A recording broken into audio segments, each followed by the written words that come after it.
È stato un anno dove la Lega ha evidenziato la sua dinamicità sulla parte congressuale, sulla fase congressuale. Poi è vero, noi non siamo soddisfatti dei risultati del congresso per via di questi tesseramenti fatti all'ultimo minuto.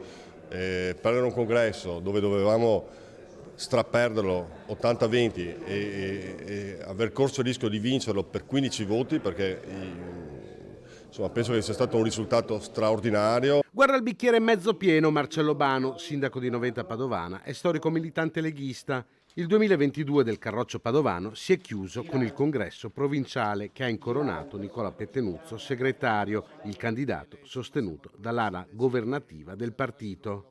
Il candidato della minoranza, Michele Giraldo, ha però perso con uno scarto minimo. Il 2023 sarà dunque l'anno del Congresso Veneto, in cui si sceglierà chi dovrà reggere le sorti del partito.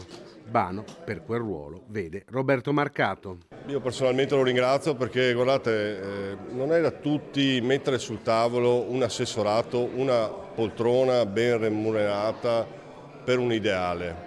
Ecco, io sono entrato in politica per questo e lui rappresenta esattamente il motivo per cui io a 40 anni ho deciso di cambiare vita e fare politica e mettermi a disposizione delle amministrazioni per dare servizi ai cittadini, per aiutare le mie persone, eccetera. Quindi io sono contentissimo di questa ipotesi, un'ipotesi che era stata messa sul tavolo prima del congresso di Padova, perché qualora Roberto non potesse candidarsi alla segreteria, lui ha detto bene, allora non mi fate fare politica, bene, allora lo faccio io, in consiglio regionale.